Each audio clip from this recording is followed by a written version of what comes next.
I haven't made a new video in a bit, but good news. The big Canadian grocers say they've been helping us save money. Whether you're eating a plate of batteries for dinner or gummies for lunch, there are savings aplenty. And who could forget the superhero stickers? Books sold separately, of course. A real part of a balanced meal. Here are 8 new grocery shopping tips that'll save you real money, and not just a few cents. Because let's be honest, those prices aren't dropping anytime soon. So I'll help you save money way before they do. He's back. He's back!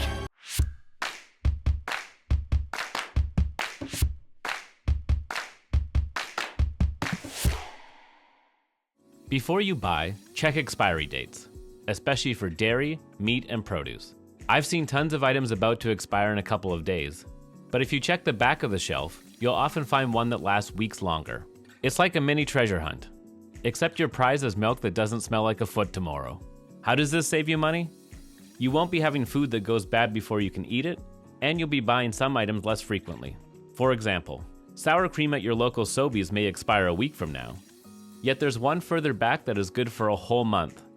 It's a no-brainer on which one to choose. Walmart shoppers may want to take a closer look at their groceries' expiration dates after a Colorado family claims that they bought a box of cereal that expired on February 22nd, 1997. In the age of inflation and grocer greed, I find myself making more changes on what I buy. Let's take one example. A pint of blueberries on sale can be as little as $2.99, but I've seen regular prices as high as $7 or $8. While blueberries are healthy and delicious, there are always more affordable options.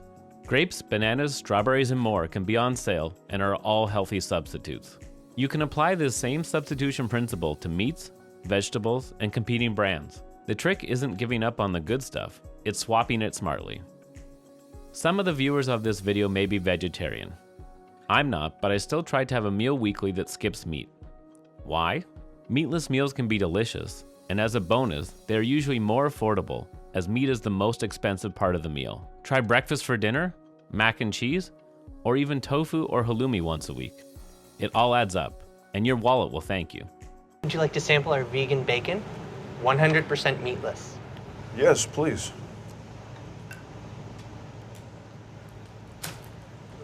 Another, please. Using a handwritten list at the grocery store, while still effective, doesn't need to be the only option when shopping. You can make a list with your phone through dictation, typing it in, or asking your device to make a reminder to pick something up. Quick and simple. But you can take it even further. Often we make lists and see something else in the store. It's on sale, but do we already have a couple of them on hand already? Have you ever come home with something you already have 3 of? Yeah, guilty. An easy solution is to take a quick phone picture of your fridge and cupboard before you leave for the store. You'll be able to see what you have on hand and won't be coming home with food you'll waste. How often you shop for groceries depends on a number of things. How big your household is, how close you are to the grocery store, or whether you have a car. But there's one tip that works for everyone. If it's not on sale, and you won't use it before your next trip, skip it. You're not saving money, you're just paying to store it. Let's see one example. You love to bake and that requires butter. Butter at the grocery store is $8.99 a pound, so you think you'll pick some up since you're already out shopping. But then you recall your next 2 weeks are very busy and it's unlikely you'll be baking. Put that butter back on the shelf. Why? Well, A, it could be on sale the next time you're shopping and at half the price. And B, you're essentially paying to store it. No longer having money that could be used to pay off other bills or put towards savings.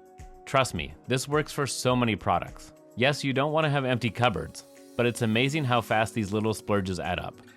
Especially when you're accruing interest on the debt, not the butter. That's just some expensive baking. Buying in bulk works for larger households, but smaller households will say it doesn't work for them. I believe everyone can save with bulk buys. You just have to know what you eat regularly. Let's say a couple likes rice, eating it several times a week. If that's the case, buy a large bulk package of rice and save. Buying small packages frequently costs you money, wastes your time, and creates a lot of packaging waste. For myself, I buy bulk packs of meat and portion them into freezer bags. It saves a good amount of money and is easy to defrost and prepare. During the winter, you can also make or buy soups in bulk. Both options have a long shelf life and cost substantially less than an individual can, whatever you eat frequently. Cheese? Buy a brick. Apples? Go for a bag of them. Spices? Go a size up. Bigger is better if you eat it often. Bulk buying isn't just about size, it's about consistency. If you use it often, buy big and save. Hi, can I take your order? 55 burgers, 55 fries, 55 tacos, 55 pies, 55 cokes, 100 tater tots, 100 pizzas, 100 tenders, 100 meatballs, 100 coffees, 55 wings, 55 shakes, 55 pancakes, 55 pasta, 55 peppers, and 155 taters. Okay, that'll be $680. Okay. You might be overpaying at the store every single week. Here's one rule that could get you free groceries. It requires no work at all, except knowing what something is supposed to cost.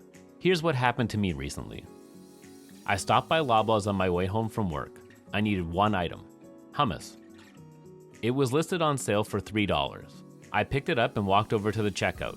It rings up as $4. Annoying, right? But what's $1?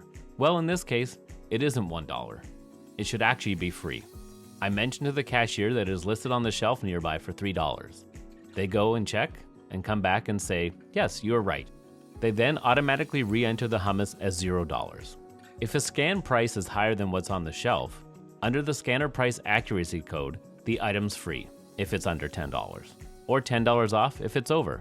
Most major chains, Loblaws, Metro, Sobeys, Walmart, follow this rule. In Quebec, the threshold is even higher at $15.